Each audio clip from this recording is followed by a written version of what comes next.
जैसे कि ऋग्वेदिक काल की अगर हम देवी देवताओं की बात करते हैं, ऋग्वेदिक काल में सबसे प्रमुख और महत्वपूर्ण देवता होता था इंद्र, जिसको युद्ध का देवता या दुर्गों का तोड़ने वाला देवता माना जाता है। यानी कि इंद्र की सबसे ज्यादा पूजा करते थे, इंद्र की आराधना करते थे और इंद्र को बलि देते थे।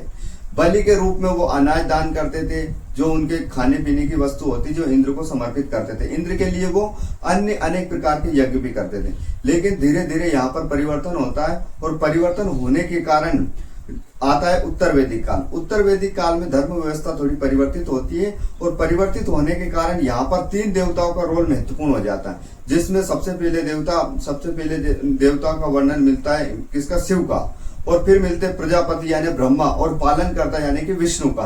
इन तीनों देवताओं की प्रधानता हो जाती है, जिसमें ब्रह्मा, विष्णु और महेश, इन तीनों देवताओं को पूजा जाता है। तो अगर हमसे पूछा जाए कि ऋग्वेदिक काल में देवता सबसे प्रमुख कौन था, तो ऋग्वेदिक काल में सबसे प्रमुख देवता हम बताएंगे इंद्र को।